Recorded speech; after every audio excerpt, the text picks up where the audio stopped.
Hi നമസ്കാരം, ഷൈലാസ് കിച്ചണിലേക്ക് എല്ലാവർക്കും സ്വാഗതം. ഇത് കണ്ടോ, ഇത് നമ്മുടെ വീടിന് ചുറ്റും പരിസരത്തുമൊക്കെ ഇന്നുണ്ടായ കോടയാണ് കേട്ടോ. ഇത് നല്ല അടിപൊളി കോടയായിരുന്നു കേട്ടോ. അപ്പോൾ ഇന്നലെ രാത്രി മഴ ഉണ്ടായിരുന്നു, അതിനോടനുബന്ധിച്ച് വന്ന കോടയാണെന്നാണ് തോന്നുന്നത് കേട്ടോ. ഇത് നമ്മുടെ കാപ്പിച്ചെടിയാണ് കേട്ടോ. അപ്പോൾ ഇതിൻ്റെ പൂവൊക്കെ വാടാൻ തുടങ്ങി.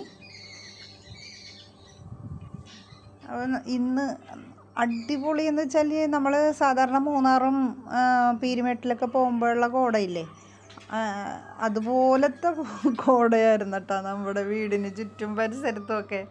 കണ്ടോ എന്ത് രസമാണ്, അക്കരയിലുള്ള കാഴ്ചയൊന്നും കാണാനേ പറ്റുന്നില്ലായിരുന്നു. അപ്പം ഇങ്ങനെയുള്ള കാഴ്ചകളൊക്കെ കാണുമ്പോഴേ ഓടിപ്പോയി മൊബൈൽ എടുത്തിട്ട് വന്ന് പകർത്തുന്നതാണ് കേട്ടോ ഇത്.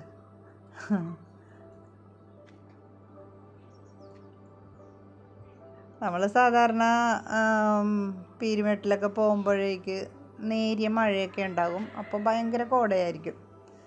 പക്ഷേ ഇന്ന് രാവിലെ മഴയില്ലായിരുന്നു, ഇന്നലെ രാത്രി മഴയുണ്ടായിരുന്നു.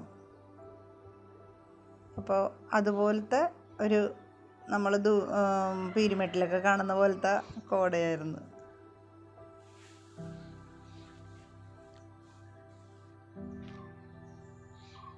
കണ്ടോ എന്ത് നല്ല കോട, അടിപൊളി. പിന്നെ ഇതേ പച്ചമാങ്ങ ഉപ്പിലിട്ടതാണ് കേട്ടോ. ഇത് കഴിഞ്ഞ 2 ആഴ്ചക്ക് മുന്നേ തിളപ്പിച്ചാറ്റിയ വെള്ളത്തിൽ അല്പം ഉപ്പിട്ട് പിന്നെ പച്ചമാങ്ങ അരിഞ്ഞ് ഇട്ടതായിരുന്നു കേട്ടോ. അപ്പോൾ ഇത് പാകമായി വന്നിട്ടുണ്ട്. അപ്പോൾ നമുക്ക് കുറച്ച് ചമ്മന്തി അരക്കാമെന്ന് വിചാരിച്ച് കുറച്ചെടുത്ത് മിക്സിയുടെ ജാറിലേക്ക് ഇടുന്നതാണ് കേട്ടോ ഇത്. അപ്പോൾ കുറച്ച് കൊച്ചുള്ളിയും കറിവേപ്പിലയും പിന്നെ ചതച്ച മുളകുമാണ് ഞാൻ എടുത്തിരിക്കുന്നത്.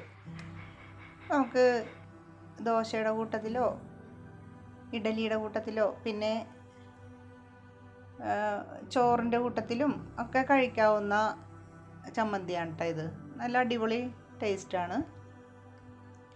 ഇപ്പോൾ പച്ചമാങ്ങയുടെ സീസണാണല്ലോ, അപ്പോൾ വെറുതെ ഒന്നും കളയാതെ ഇങ്ങനെയൊക്കെ ഇട്ട് വെക്കുവാണെങ്കിലേ നമുക്ക് കഞ്ഞിയുടെ കൂട്ടത്തിലൊക്കെ കഴിക്കാനായിട്ടൊക്കെ വളരെ നല്ലതാണ് കേട്ടോ.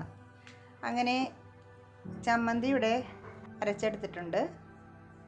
പിന്നെ അല്പം പച്ച വെളിച്ചെണ്ണ കൂടി ഒഴിച്ച് നമുക്ക് കഴിക്കാവുന്നതാണ് കേട്ടോ. അപ്പം ഞാനിതിവിടെ എടുത്തത് കഞ്ഞി കുടിക്കാൻ വേണ്ടിയിട്ടാണ് കേട്ടോ, പഴഞ്ചോറ് കഴിക്കാൻ വേണ്ടിയിട്ടായിരുന്നു.